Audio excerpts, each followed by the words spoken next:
So I grew up in Netheredge and was here until about my early 20s. So about age 16, 17, I used to have a Saturday job down the hill and I used to walk back through here.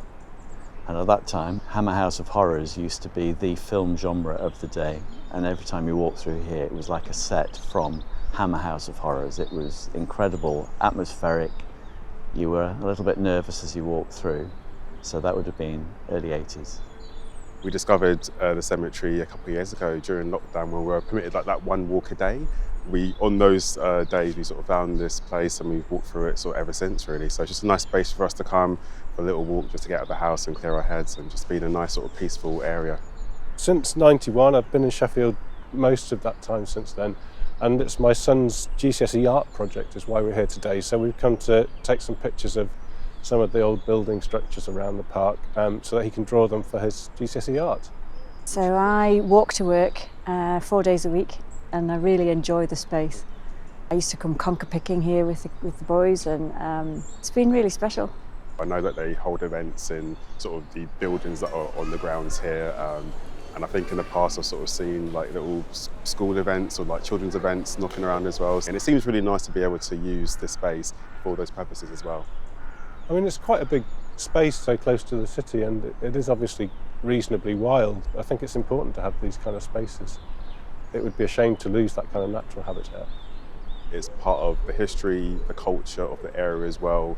It means a lot, not only for people that have sort of grown up in this area, but people like myself that have come up from London or elsewhere, and also for future generations as well, so they're aware of what's gone on in this area, so it's really important. I think personally it's hugely important because I don't think that people nowadays understand the role of a municipal cemetery when they were first created. And in places like this, you were buying a plot during your lifetime to put yourself and your family in when you finally deceased. So I think the whole atmosphere of that is really important, and for people to understand the architectural merit of it and keep the fantastic grave stones, memorials, to show how people invested in that part of their life, if you like, and ultimately death. So it's part of a huge amount of history for a generation or 2 or 3 generations that I think will be lost if a place like this isn't properly renovated, and renovated in a sympathetic way, in the way that I can see the balustrade work that's been done down there. That's just fantastic news. Places like this won't exist again. The world doesn't have space for them. And it's lovely to see what the volunteers do and how they improve little bits here and there, and I think it's really valuable for the community to have a space like this. It's exciting to see what's coming next.